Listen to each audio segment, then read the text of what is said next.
Paano nga ba magbayad ng buwis sa lupa o RPT at maging ng stall rental gamit ang GCash?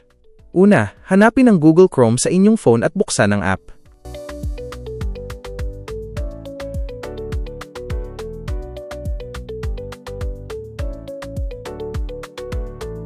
Sa URL bar, i-type ang www.lbp-services.com tapos pindutin ang enter o search.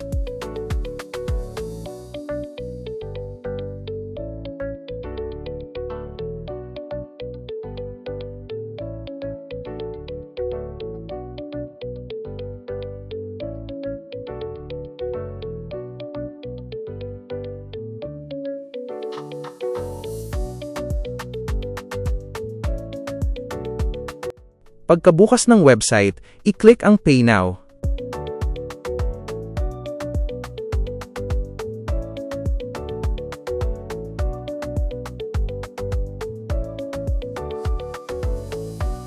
Sa bahaging Enter Merchant Name, i-type ang Kalubian.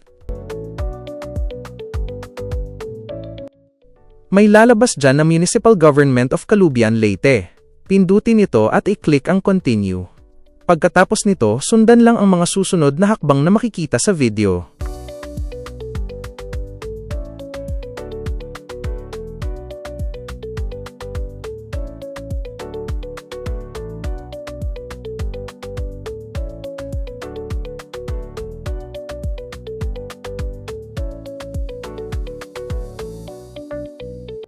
Para sa amount to pay, siguraduhing itanong muna sa revenue collector kung magkano ang eksaktong halaga na kailangan ninyong bayaran.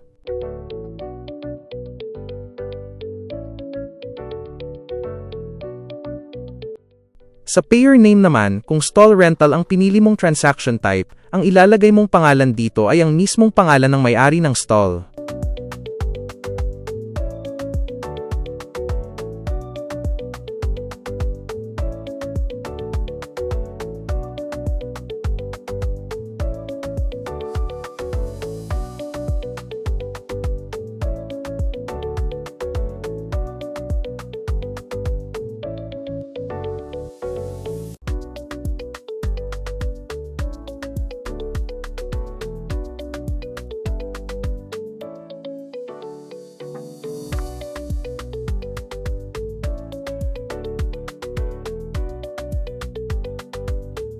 Para naman sa period of payment, kung stall rental ang transaksyon mo, ang ilalagay lang ay ang buwan at taon.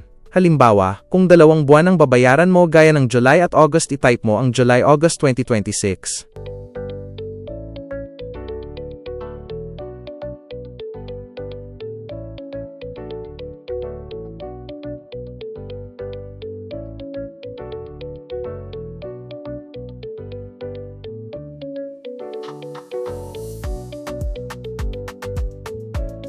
Pero kung 1 buwan lang ang babayaran, ilagay lang ang July 2026.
Kapag nasa GCash ka na at tapos na ang transaksyon, huwag mong kalimutang i-screenshot ang resibo.